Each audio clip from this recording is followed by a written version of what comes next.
ಕೊಟ್ಟಿದ್ದು ಪ್ರಶ್ನೆ ಮಾಡಿದ ಅರ್ಜಿಯನ್ನು ಹೈಕೋರ್ಟ್ ವಜಾ ಮಾಡಿದೆ. ಇದು ಸಿಎಂಗೆ ಹಿನ್ನಡೆ ಅಂತ ಬಣ್ಣಿಸಲಾಗ್ತಿದೆ. ಜೊತೆಗೆ ರಾಜೀನಾಮೆ ಕೊಡಬೇಕು ಅನ್ನೋ ಒತ್ತಾಯ ಜಾಸ್ತಿ ಆಗ್ತಿದೆ. ಸಿಎಂ ಅವ್ರದ್ದು ಪಾತ್ರ ಇದರಲ್ಲೇನೂ ಇಲ್ಲ. ಯಾವುದೇ ಸಂದರ್ಭದಲ್ಲಿ ಕೂಡ ಅವರು ಇದರಲ್ಲಿ ಪತ್ರ ಬರೆದಿಲ್ಲ, ಹೇಳಿಲ್ಲ, ಏನೂ ಮಾಡಿಲ್ಲ. ಆದರೆ BJPಯವರು ಇದನ್ನು ಈ ರೀತಿ ಒಂದು ವಾತಾವರಣ ನಿರ್ಮಾಣ ಮಾಡಿ ಒಂದು ಸುಭದ್ರವಾದಂಥ ಸರ್ಕಾರವನ್ನು ನಡೆಸುವಂಥ ಮುಖ್ಯಮಂತ್ರಿಗಳಿಗೆ ಇವತ್ತು ಈ ಕೆಲಸವನ್ನು ಅವರು ಕೊಡೋದಕ್ಕೆ ಕಾರಣಭೂತರಾಗಿದ್ದಾರೆ. ಆದರೆ ಕಾನೂನುಬದ್ಧವಾಗಿ ಕೋರ್ಟ್ ಏನು ತೀರ್ಮಾನ ಕೊಟ್ಟಿದೆ, ಅದಕ್ಕೆ ಮುಂದಿನ ಕೋರ್ಟ್ಗಳಿದೆ, ಡಿವಿಷನ್ ಬೆಂಚ್ ಇದೆ ಅಥವಾ ಸುಪ್ರೀಂ ಕೋರ್ಟ್ ಇದೆ, ಅಲ್ಲಿ ನಾವು ಇದನ್ನು ಲೀಗಲ್ ಬ್ಯಾಟ್ಲ್ ಹೋರಾಟ ಮಾಡ್ತೀವಿ.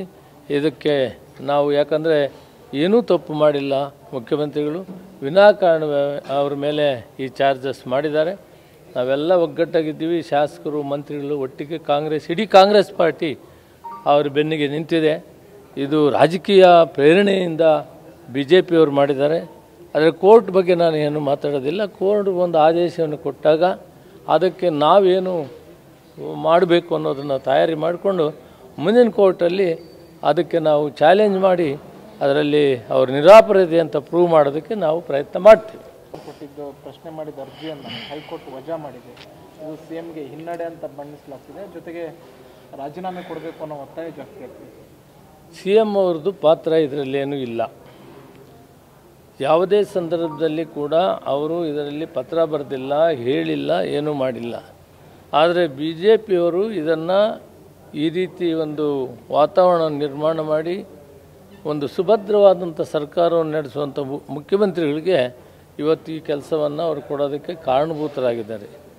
ಆದರೆ ಕಾನೂನುಬದ್ಧವಾಗಿ ಕೋರ್ಟ್ ಏನು ತೀರ್ಮಾನ ಕೊಟ್ಟಿದೆ, ಅದಕ್ಕೆ ಮುಂದಿನ ಕೋರ್ಟ್ಗಳಿದೆ, ಡಿವಿಷನ್ ಬೆಂಚ್ ಇದೆ ಅಥವಾ ಸುಪ್ರೀಂ ಕೋರ್ಟ್ ಇದೆ, ಅಲ್ಲಿ ನಾವು ಇದನ್ನು ಲೀಗಲ್ ಬ್ಯಾಟ್ಲ್ ಹೋರಾಟ ಮಾಡ್ತೀವಿ. ಇದಕ್ಕೆ ನಾವು ಯಾಕಂದರೆ ಏನೂ ತಪ್ಪು ಮಾಡಿಲ್ಲ, ಮುಖ್ಯಮಂತ್ರಿಗಳು ವಿನಾಕಾರಣ ಅವ್ರ ಮೇಲೆ ಈ ಚಾರ್ಜಸ್ ಮಾಡಿದ್ದಾರೆ. ನಾವೆಲ್ಲ ಒಗ್ಗಟ್ಟಾಗಿದ್ದೀವಿ, ಶಾಸಕರು ಮಂತ್ರಿಗಳು ಒಟ್ಟಿಗೆ ಇಡೀ ಕಾಂಗ್ರೆಸ್ ಪಾರ್ಟಿ ಅವ್ರ ಬೆನ್ನಿಗೆ ನಿಂತಿದೆ. ಇದು ರಾಜಕೀಯ ಪ್ರೇರಣೆಯಿಂದ BJPಯವರು ಮಾಡಿದ್ದಾರೆ.